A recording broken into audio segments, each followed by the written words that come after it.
Hi, welcome back to another episode of the Dare Show podcast, where we talk music, a lot of other things. But I'm starting something new. This is the third episode. I'm gonna review the third episode of Married at First Sight Unmatchables. Episode 3 and episode 4. These two episodes. These two episodes were the worst episodes and the most entertaining episodes. We have some problematic people, and they definitely brought them out. Oh my goodness. So episode 3, we meet Evan Nicole, who's 24. Is she a scammer? Evan Nicole says she said she's a hairstylist, but then she only brought up one time that she owns a hair care product line.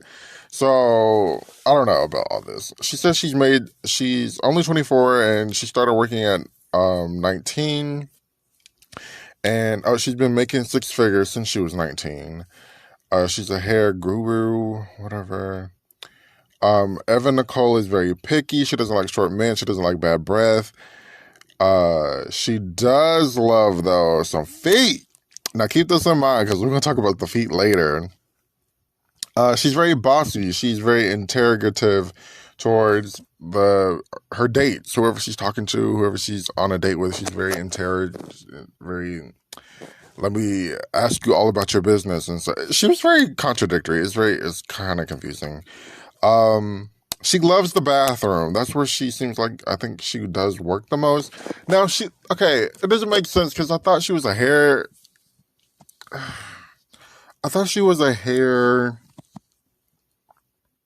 product line lady, hair Avon lady. Like she created her own hair care, but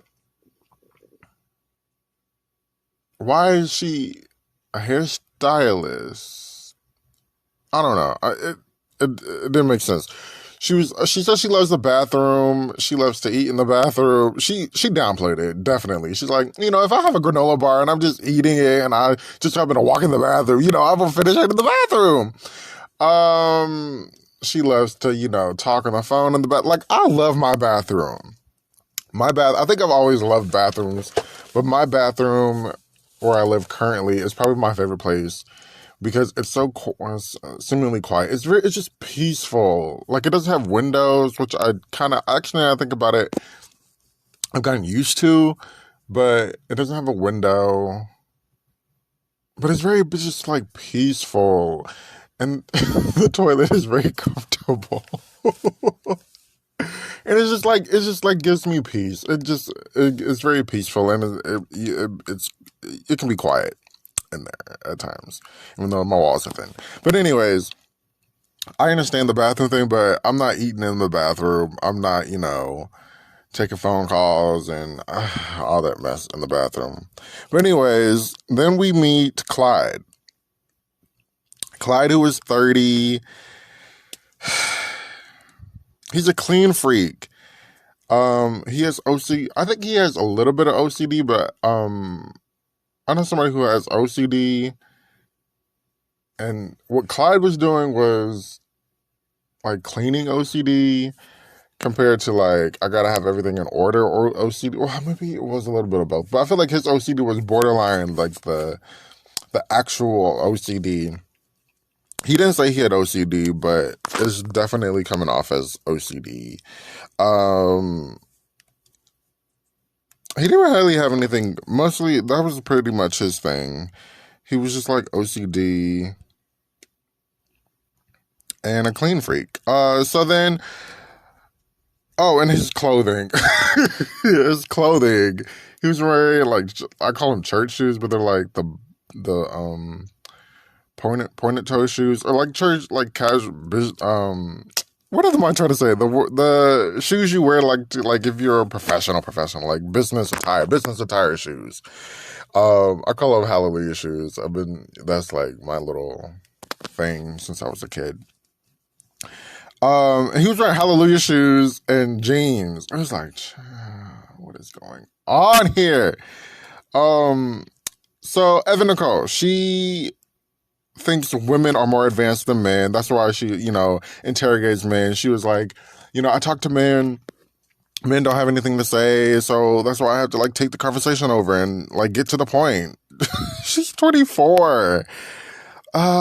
She has bad etiquette, and so this etiquette lady came over, and they were talking to her about how to navigate conversation, be ladylike. But I'm like, you're 24. Where's your mother at? Like, I think we talked to her mother, or we seen her mother, but like, or her mother was in her casting tape. So I'm like, where's your mother at? Why isn't your mother teaching you how to navigate everything? Like, you're 24. This is the other thing. Why are you 24 wanting to get married? Like, in my opinion, like, I just would feel so like, I feel like marriage is sort of the end all to be all, even though it's not the end all to be all these days. I just feel like you feel like so like smothered, just the word marriage. And to be like 24 wanting to do that, I think is crazy. But anyways, a lot of these people are very picky when it comes to certain people and certain things. That's what I'm learning about, I guess, society and or the people that are choosing to be on TV. So Dr. Kyle, yeah, Cal, Dr. Cal, I think his name is. He takes her and he's takes her to this room for her one-on-one with him, and he's interrogating her, saying, how old are you? What do you like? What do you like to eat? What do you want to do? What's your occupation? She says she did hair, but I'm like, you did hair in like 5 years, and you've had 6 figures. I guess it's coming off a little scammerish. And she didn't like that. She was just like, oh, this is what I do. I interrogate men, and that's not really cool. So I need to, bring it on down before we get blowing up in here. So then Clyde was kind of boring. Clyde goes shopping with Dr. Viviana, and Clyde, you know, Viviana's like, I want you to change up the way your clothing, be a little bit more casual, a little bit more free. That way, maybe you can bring down your standards, or not your standards, but like your like over controllingness. And she like had him dressed up in this gaudy ass jacket and these gaudy ass pants, and it just wasn't cute. But he kind of got the idea. Okay, I look good in this. I can change up my style. I can be a bit more casual, be a bit more non-controlling, and he got it. So he picked out a date outfit, and then Nikita comes over. Pastor Cal comes over with Nikita. Nikita was hilarious. Nikita had me cracking up. She came to shake things up, to be a little bit uncontrollable. To shake up Mr. Neat's house. She farted up the place, had her bras everywhere. It was hilarious. But I think that also got him, like, if you want a marriage, you're gonna have to live with somebody. And I think he was like, nobody's ever lived with him. And if you want a marriage, you're gonna have to live with somebody, and they're gonna be in your space, and they're gonna mess up stuff. And it's, you gotta tone it down. But if you actually have OCD, I think that's going to be very difficult. I think the person would have to be mindful of that. So they go on the date. I think that was it. Yeah. Oh, Miss Etiquette talked about when she was talking to the etiquette lady. She was talking about dimming her light, and she got really teary eyed. But it was just like, why? How are you going to dim your light to?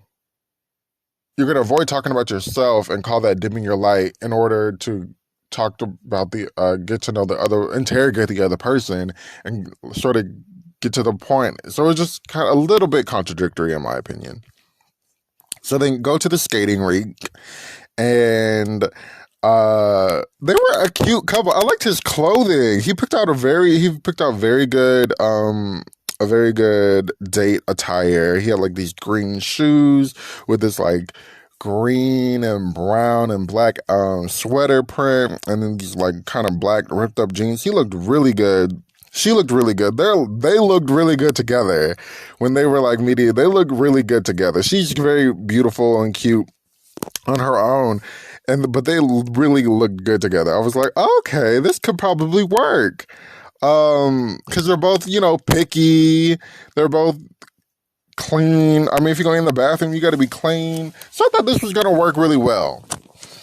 Um, they're at the skating rink, and they're doing like the get your size shoes, and so she's like, I'm a size like 7, and then he's like, oh, I'm a size 13. And she's like, 13. Her mouth started to water. She's like, oh, 13, I got this foot fetish. I'm having this, this foot moment. They both had like this foot moment. He's like, I got this size 13. She's like, oh, do you like feet? He's like, oh yeah, I like feet. Yeah. So he starts like rubbing on her foot. She took her shoes off, started rubbing on her feet. She's like, oh, we can get married now. I got this foot fetish. I love me some feet. I just got a good pedicure. Aren't they cute? We can get married. I was like, oh my God. This is where it started to go downhill. So they're skating, and then they take a break. They go eat, and they're just talking. Nick, what's her name? Evan Nicole.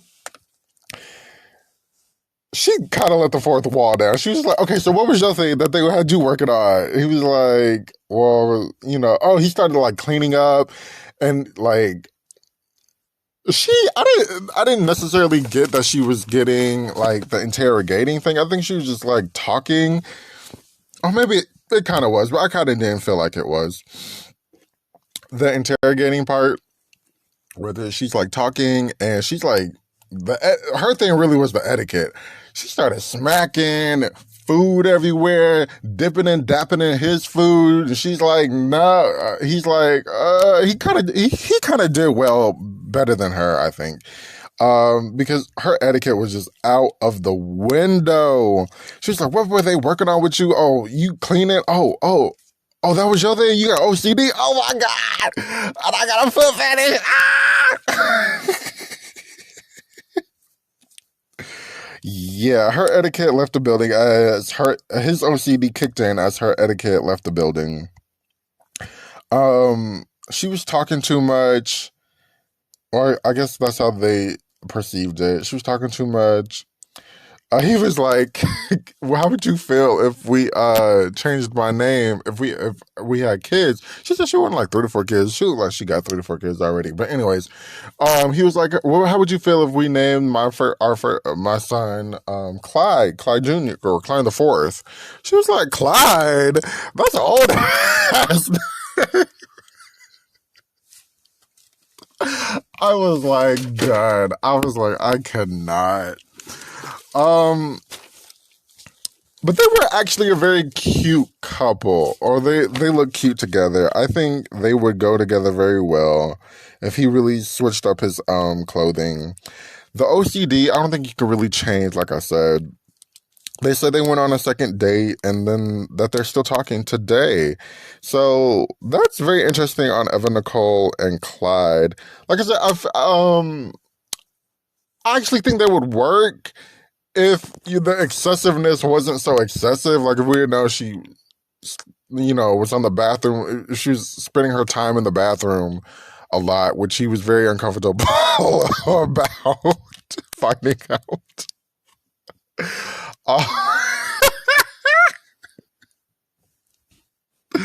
I can't with this show right now. I think that will work out. Like I said, if the excessiveness wasn't so hyped up. Yeah, shout out to them. Okay, let's talk about episode 4. All right, episode 4 of the Unmatchable with Married at First Sight, the Unmatchables. And we have the contestants of Irvin, who is 37, and Stephanie, who is 40. So we're making our way to a different age range. The last few. Oh, back to what Evan Nicole said about the men being dumb. Pretty much dumb and not good conversationalists. Shout out to that goes back to, I think his name was Caleb. Megan. Yeah, Caleb, who was in episode 2, who, was just like the plastic doll. Shout out to Lady Gaga. That was sort of ringing true. So we have Irvin, who is 37, who is a hot mess, and Stephanie, who is 40, who is even a hot messer. So Irvin,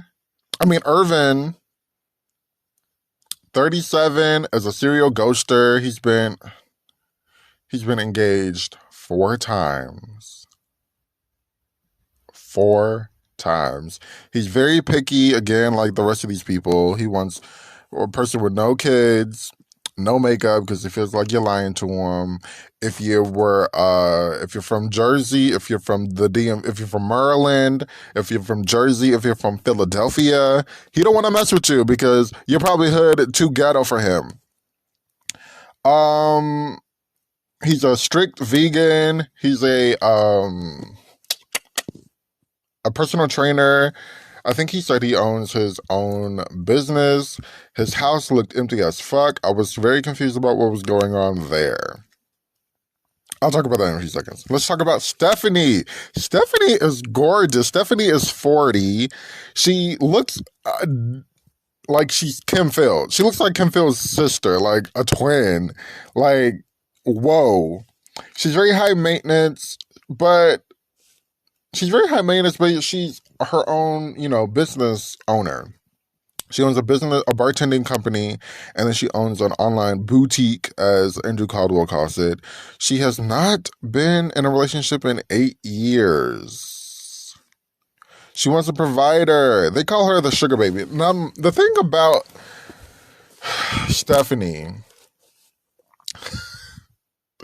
and them calling her a sugar baby, Stephanie is very, I feel like a sugar baby. Maybe she's like a modern day sugar baby, because the sugar babies I'm aware of, they don't have jobs, right? They don't have incomes except for being a sugar baby. That's their income. So for her to be a sugar baby, for them to call her the sugar baby is very annoying. For her to be this, like, I think she's just money driven when she's wanting to date. She's used to the a certain man. But my thing is, why haven't you found love in that certain man realm, right? So let's just talk about Stephanie, get to her stuff. So Dr. Cal brings her to like this game show thing where we have like 3 contestants. Let's see who you're most compatible with. And they're 3 men, and they go off the compatibility of what would you call a first date like? What would be, would you dress up for a first? Are you going to dress up for a date? What was your favorite meal? And so she ended up being most compatible. There was a lawyer, an IT dude, and a construction worker, and she ended up being very compatible with the construction worker. When she found out he was a construction worker, she cannot, fake it with her face. She turned her nose up and turned her face to the side, and she's like, I'm used to dating club owners, athletes, people in the music industry. But I'm like, okay, so if you want that type of person, why haven't you found love at 40 yet? I'm sorry if you hear my stomach growling. Why haven't you found love at 40 yet with that type of person, right? Like, something's wrong with you, or you're just not looking at the right places, or something's going on. So then Dr. Viviana takes her on this bicycle course, and this bicycle obstacle course where she's with another person and you're riding the bike to a destination, you're making orange juice or whatever, whatever, whatever. She is not fun. She doesn't want to do anything that doesn't have to do with like dressing up and going out eating lobster and steak.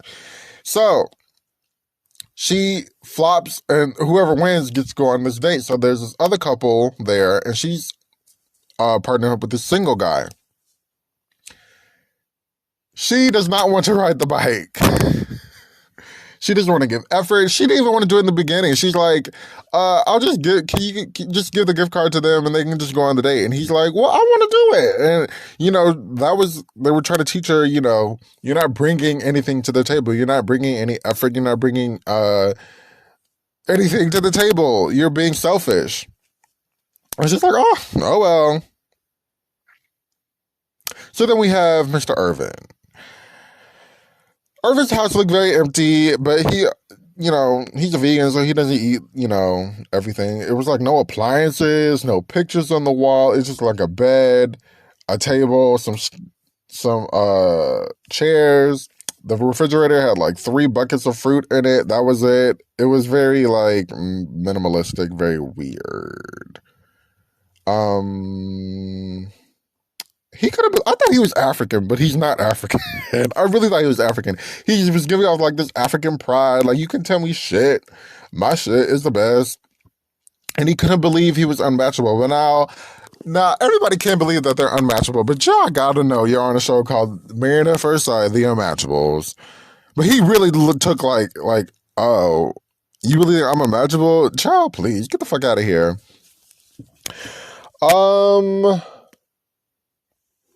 He was in a focus group with and they showed his casting tape, and the women were just like, you're a ghoster, you've been engaged 4 times. They were like popping off at the beginning clips, like his business, his body, his looks.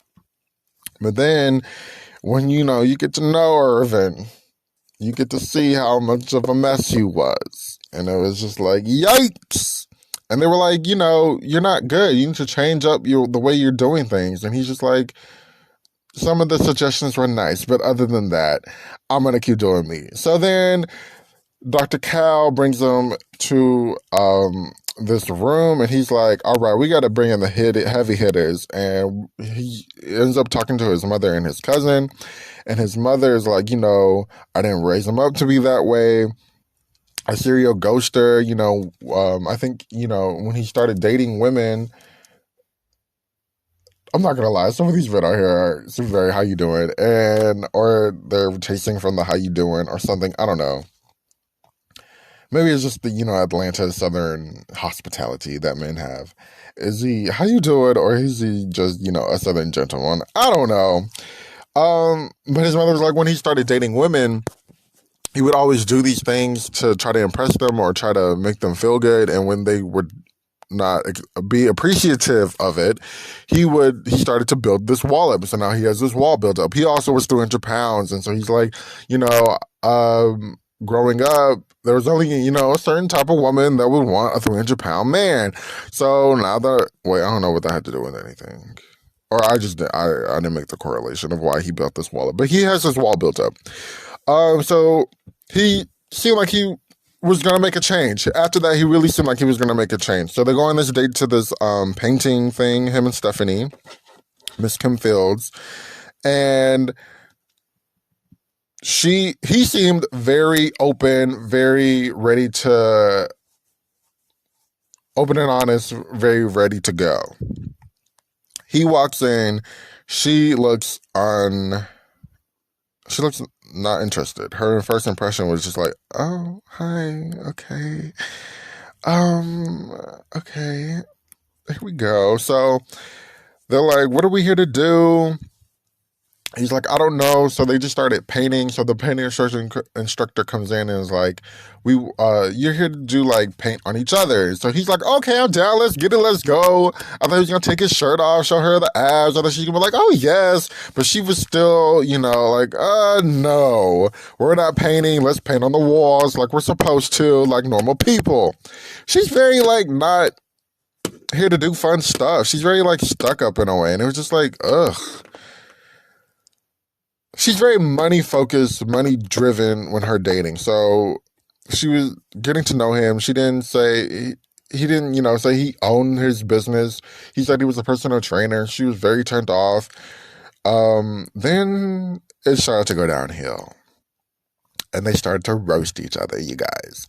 He was like, "You're gonna die alone. You're 40. Your egg's about to shrivel up. I could be 60 and still popping out persons." And she started to like back away when she she literally started to back away. Like you could see the wall, the camera. You can see the part of the edge of the wall as the camera's trying to like focus in on her as she's like farther away from him when she like found out he is a serial ghoster and he's been engaged 4 times. And they just started going back and forth at each other and just roasting each other. It was just like, "You're gonna die alone," or "Well, you're gonna what did she say about him?" I couldn't even think, but he went in on her and she went back at it in on him, and it was just a mess. I was just like, "Stephanie, Arvind, really?" He was. I feel bad for him because um he was making an effort, and this seemed like a trigger date because she didn't want to be on the date with him, and